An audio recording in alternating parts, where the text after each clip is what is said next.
Je suis Myriam Mazouzi, je suis la directrice de l'Académie l'Opéra national de Paris. J'ai toujours voulu travailler dans le secteur culturel et je viens essentiellement du monde de la musique. Bonjour, je m'appelle Rodolphe Fouillot, je suis danseur et chorégraphe. J'ai commencé la danse quand j'avais 13 ans.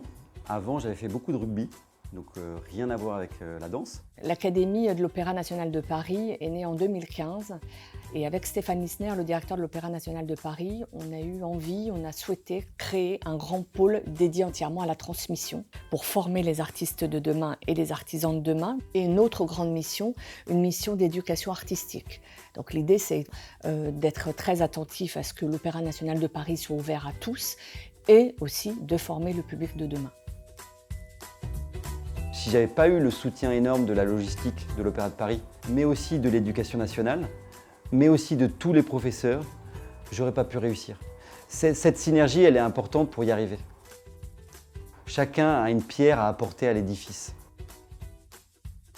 L'idée de ce projet pilote était que les enfants allaient avoir 8 heures de danse par semaine pendant toute la période scolaire, et ce pendant 3 ans. Et à côté de ça, ils allaient aussi avoir la chance de découvrir des spectacles de l'Opéra de Paris et d'aller rencontrer les métiers de cette maison d'excellence. On a vu des garçons, des jeunes garçons et des jeunes filles qui sortaient de l'enfance et qui commençaient à basculer dans l'adolescence. Et on les retrouve en troisième, jeunes adolescents, voilà, en plein milieu de leur adolescence, de leur évolution physique, psychologique, vocale pour les garçons. Je pense vraiment que le corps est un soutien primordial à l'apprentissage. Il faut passer par le corps pour apprendre. Je vois le cas de ces enfants qui sont en train d'apprendre des poésies ou en train d'apprendre leurs leçons.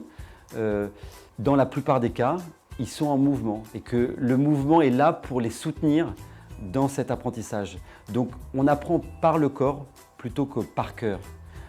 C'est quelque chose qui me taraude depuis des années et j'en suis assez convaincu. Il y a une mémoire du corps. En tant que danseur, je l'ai vécu, cette mémoire du corps, et elle n'est pas à mettre de côté. Au début, ils sont arrivés avec les pieds traînants, parce que c'était pas évident pour eux. À un moment donné, ils voyaient l'Opéra de Paris arriver, ils voyaient la danse arriver, ils voyaient 8 heures de danse par semaine, ils voyaient la fatigabilité. Je me mets à leur place, en tant que parent, c'est pas évident. Mais je pense que par l'échange, par la communication, ils ont compris qu'il y avait une vraie sincérité dans la démarche. J'étais vraiment sincère et l'Académie de l'Opéra de Paris était vraiment sincère dans la démarche. Il y a une vraie volonté de faire avancer les choses. On a mis en place par exemple des temps de rencontre avec les parents et les élèves et leurs enfants. Au début, c'est moi qui étais le maître de cérémonie de ces moments-là. Et puis au fur et à mesure des années, je me suis mis de côté. Et c'était les élèves qui devenaient les maîtres des cérémonies de ces moments-là. Ils expliquaient eux-mêmes ce qu'ils étaient en train de faire. Donc c'était assez incroyable de voir cette verbalisation. C'est-à-dire que là, on est aussi dans un développement oral de tous ces gamins. C'est-à-dire qu'ils s'exprimaient devant leurs parents, devant des publics, et ils étaient capables d'expliquer, de critiquer ce qu'ils étaient en train de faire et d'affronter ce regard.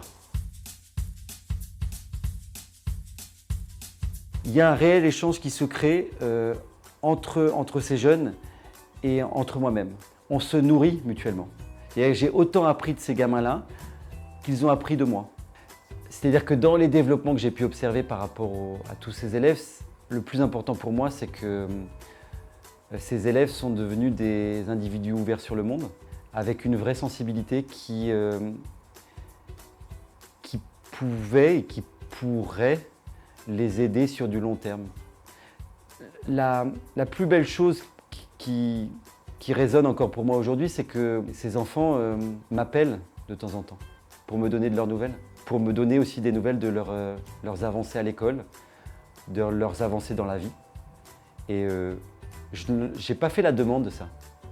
Mais voilà, on a partagé des choses tellement fortes dans les échanges et qu'on s'est tellement remis en question les uns comme les autres qu'on n'oublie pas.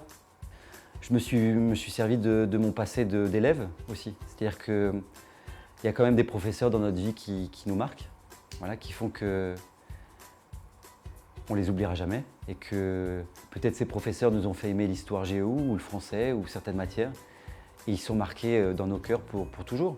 Si à un moment donné, moi j'ai pu les marquer par la force de ma conviction, j'en serais ravi.